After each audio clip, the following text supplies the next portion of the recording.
The HEPA cabin filter in your Tesla Model Y is crucial for maintaining clean air inside the vehicle, trapping 99.97% of airborne particles like dust, pollen, bacteria, and pollutants. Tesla recommends replacing the filter every 2 years or 30,000 miles, but this can vary based on your driving conditions. If you live in an area with high pollution or experience reduced airflow, musty odors, or frequent air quality alerts from Tesla's built-in monitoring system, it's likely time for a replacement.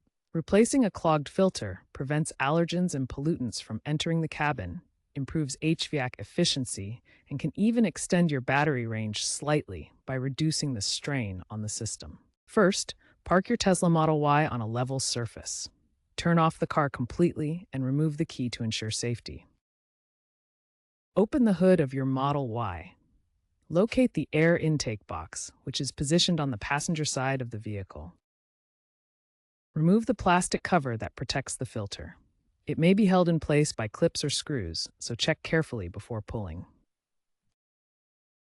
Carefully pull out the old HEPA filter. It's a pleated rectangular unit that fits snugly in the housing.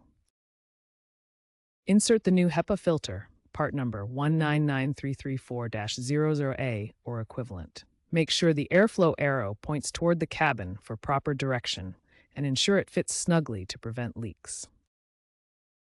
Replace the plastic cover securely.